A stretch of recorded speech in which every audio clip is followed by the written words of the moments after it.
within Kaizen, we've seen obviously this massive change around our working environment. We've shifted seamlessly to a home working environment, and the teams seem to be working really well. Yeah, I think it's been largely the same. I mean, we're a cloud native company, and that meant when it came time to, which literally was overnight, transition to remote working, the company was well equipped to do that. We do a Zoom coffee break twice a day, and people are joining that and socially engaging in ways that they wouldn't in a normal office environment. So when we look at things like surveillance and market abuse, we're seeing huge demand on compliance professionals to have to fulfill a greater workload than they've ever had to face before. When we look at the ability to respond to claims by clients, by the regulators, by the market, firms still have to do that in a very fast and responsive way. On the reporting side, again, the regulators are not saying anything different. I mean, what's your view on the reporting side? Well, much like the surveillance, reporting and surveillance is coming to the fore now, because we're in a situation where the regulator needs visibility and transparency of what's happening in the marketplace. And that's where I think data quality comes into its own, and the quality of the reporting regimes themselves. So how fit for purpose is EMEA as it stands today? Is it going to allow them to identify systemic risk when we're facing an uncertain and fragile financial sector because of the impact of the COVID-19? On surveillance as well, like you were saying, I mean, we've got traders that are now taken out of the trading floor and trading remotely at home. So the regulator is looking for enhanced oversight, and maybe post-execution oversight that's enhanced rather than just the real time. And once we get back to a bit of normality, I think there's going to be quite a lot of scrutiny on what happened during this period. And I think this is an example where we're going into a world where you suddenly get thrust into the cloud, where in organizations, financial organizations, where they've invested in compliance technologies, they may be recording voice, but they haven't been equipped to record voice remotely. And as a result, they weren't prepared for that. So the best thing they can do right now is put in policy. But I think what will immediately happen is there'll need to be a review, because those technologies are ingrained in how the human population interacts, and they'll have to figure out ways of making those compliant. If you have a trader at home and they're using their home line to transact business, how do you record that? And that's a requirement. You can't have these types of interactions taking place where they're not being surveyed and captured in many instances. So I think things will change. I agree with you. I think the only real way that can be addressed at this stage is the post-execution review, the scrutiny of the data, and the FCA will be using its tool set and be spending resources to look into that data in probably more depth than they would otherwise. They'll be active in looking for aberrant behaviour, unusual practices, that sort of thing, and any of the potential abuse practices that fall under MAR. What we see from the FCA is regulation is still apparent. It's still an obligation. People still have to deliver on their requirements. I think reporting itself has a natural tendency towards complexity. So products get more complex over time, but also the understanding by the regulators and the understanding of the nuances between products means that they have to evolve their regulations themselves over time, and that puts a heavy burden on firms. How do they keep pace with what the regulation requires? Plus, there's a great deal of interpretation around that. So it's very hard to get that level of expertise now across the financial sector, to have every firm have someone that understands the regulations in depth, to the minutiae that it requires to avoid errors. Regulatory reporting is expensive, and it costs firms a lot of money. It costs time. It's a distraction. It's going to just increase. There is a relationship, obviously, with regulations and the regulators' activities, and all their commentary to date has been about data quality needs to improve. And that's not just in the UK, that's further afield to MAS and ASIC, the sort of G20 regulations, as we refer to them, which sprung out of the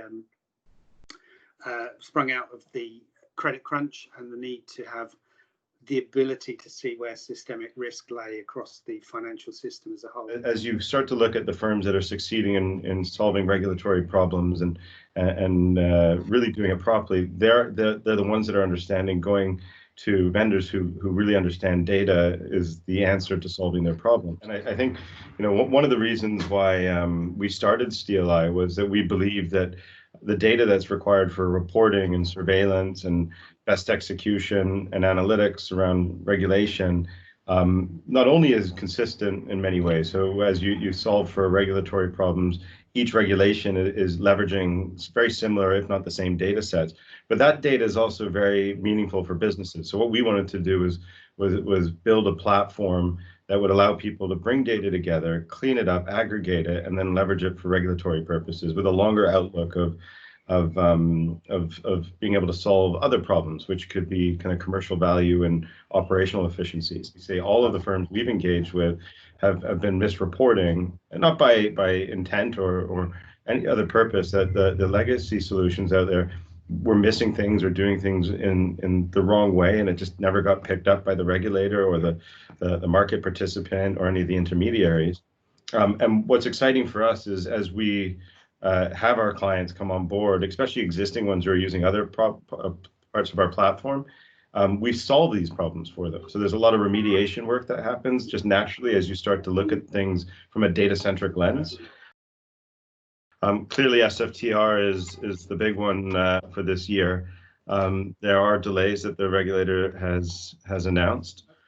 We've had this extension of a few months, and that's obviously going to be helpful, particularly under the current circumstances. And firms are using it to move forward their systems and their reporting readiness, but actually take the time to do some testing before essentially the real go live date. So that's great. The complexity of the regime is I would say on the extreme level, and it's in an area where there hasn't really been any regulatory reporting previously. So it is a huge step change. And that said, all the firms have been working to try and do this, but I suspect that whenever you're doing anything new and requiring a high degree of collaboration, you really need to have people in the same room. So this is where remote working starts to get a little bit more difficult. So if you're processing things and it's day-to-day operations, then yes, I think we're proving now, and across the city, we're proving that operations can continue. But when you're trying to create new things and develop and problem solve, that becomes more of a challenge. So I think it's very reasonable and necessary for that delay. I'd question whether that's going to be extended again. There is a possibility. I do think, though, because data quality is of such importance, and we have seen problems both with EMIR and MiFID data quality, which ESMA is highly aware of. The regulators will be under pressure to be more stringent and strident with firms a year or so into the regulation. So I do think post go live it will be, let's test the systems, let's try and sort out all the kinks in the system, and again, regulators will be learning through the process as well. So we've seen a whole series of updates on Q&As, many of which are essentially regulatory reporting changes, dressed up as guidance. But with the complexity of SFTR, I think that's going to be a torrent of change that's coming. What was interesting to us last year was we saw very little enforcement interest in the market from the FCA when it came to MiFID. And where we actually saw the most interest of the regulators on our clients was around the market abuse regulation, which preceded MiFID 2. So it was a regulation that came out just before 2016. That regulation came into effect. And there was no enforcement or very little enforcement on that. And suddenly last year, as the regulators were freed from the implementation of MiFID, what we saw was a lot of enforcement action and investigations around that.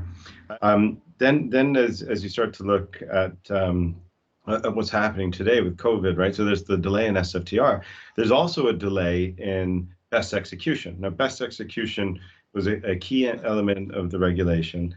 It's one where we've seen very little enforcement from the regulators. And what we hear from our clients is, well, I got to generate an RTS 28 report once a year. Why buy a system for it? And what we hear is, well, we'll just throw a bunch of people at it every quarter because it's not a lot of work. Why buy a system? And as a result, a lot of people don't have those control systems in place. And once you get a system like that, those are not expensive technologies to put in. It's a data exercise. And once it's in, it's a press of a button. There's no excuse for not doing it. And I was surprised to hear the regulator under the COVID crisis say to the market, actually, you can have some more time because we understand the pain points.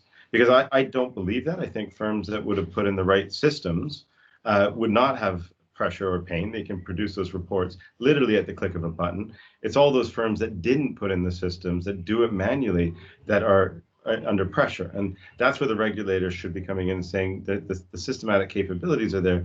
So you shouldn't be using this as an excuse. I totally agree. I mean, I think that there will be pressure on the regulators to look at that again, and you know, there's not really been any updates to the obligations that need, in terms of, like, we have Q&As for MiFID II transaction reporting or the transparency reporting. And there hasn't been much on the best execution reporting. The other side of this, though, is that whilst there hasn't been much, or hasn't been any enforcement that we can see in a public way for RTS 27 and 28, it will become an issue from a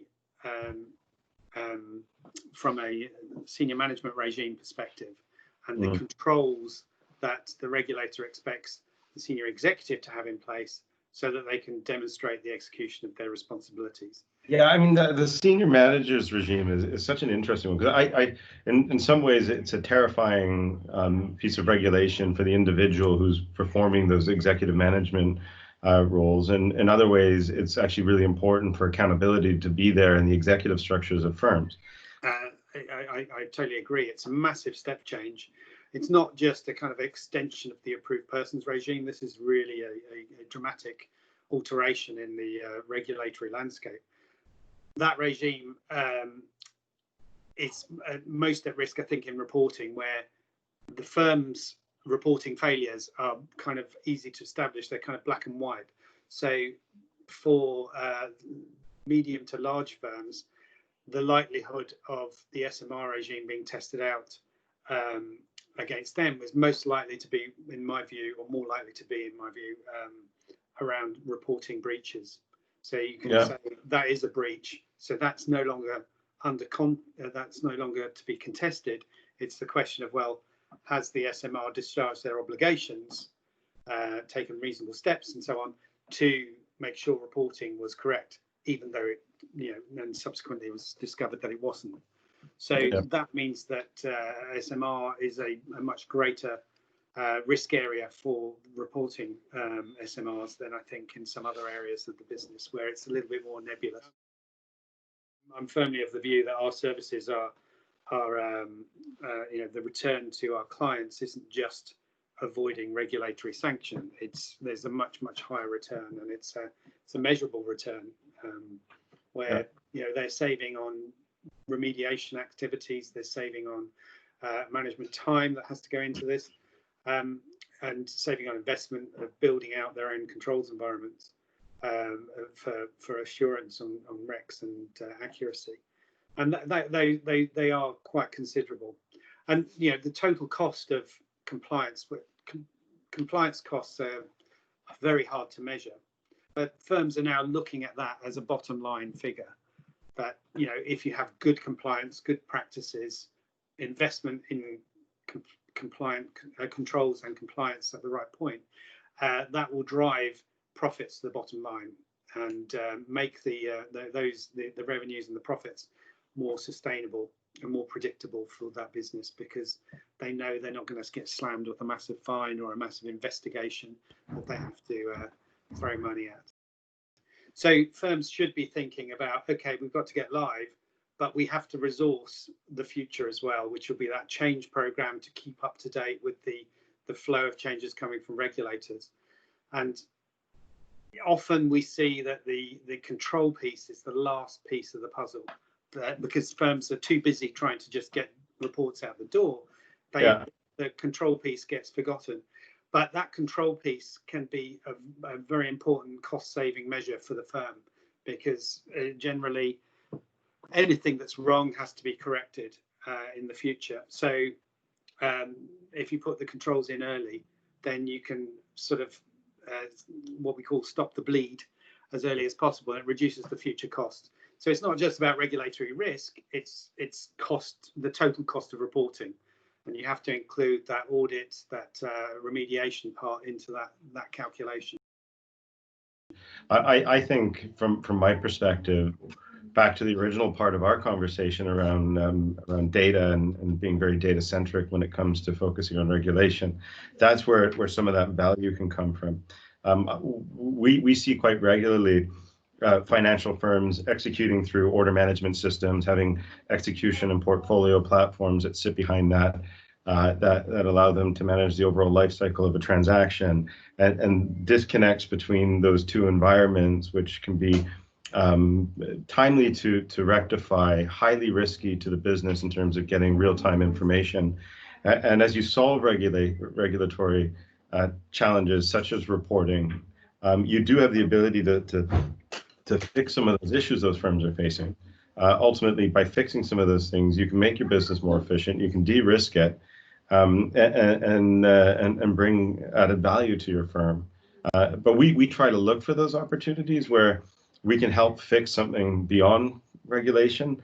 The other side of it is when individuals can have comfort that their reporting is of good quality, that means management attention gets diverted to where it matters, which is building the business and growing the business. And it also reduces the amount of attention they get from the regulators and the diversion of resources that entails. So, you know, there's lots of hidden benefits